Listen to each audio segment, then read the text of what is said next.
Hi friends, എല്ലാവർക്കും നമസ്കാരം. അപ്പോൾ ഈ വരുന്ന ആനേനെ ഒന്ന് ശ്രദ്ധിച്ച് നോക്കി, ഈ പട്ട കടിച്ചു പിടിച്ച് വരുന്ന ആനേനെ.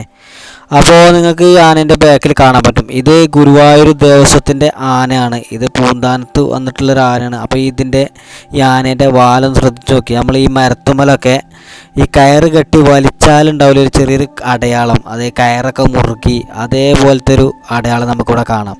ഈ ആനേൻ്റെ വാലിന് എന്തോ ഒരു പ്രശ്നമുള്ള പോലെ നമുക്ക് തോന്നുന്നില്ലേ? ഉണ്ട്. കറക്റ്റായി നീണ്ടിട്ടല്ല, ഒരു വളവ് തിരിവ് വളഞ്ഞിട്ട് ചുരുണ്ടൊക്കെയാണ് ഈ വാല് കിടക്കുന്നത്.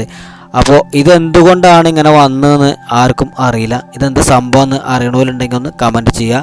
ഇതെന്താണ് ഇങ്ങനെയെന്നുള്ളത് അറിയണവർ ഒന്ന് പറഞ്ഞു തരിക. അപ്പോൾ ഇത് കണ്ടപ്പോൾ എനിക്കൊരു പാവം തോന്നി, അപ്പോൾ അങ്ങനെ ഇട്ടതാണ് ഈ വീഡിയോ. ഇതൊന്ന് ശ്രദ്ധിച്ചാൽ നിങ്ങൾക്ക് മനസ്സിലാവും, ചെറുതായിട്ട് തോലൊക്കെ ഒരഞ്ഞിട്ടുണ്ട് ഇതിൻ്റെ വാലുമെന്ന്.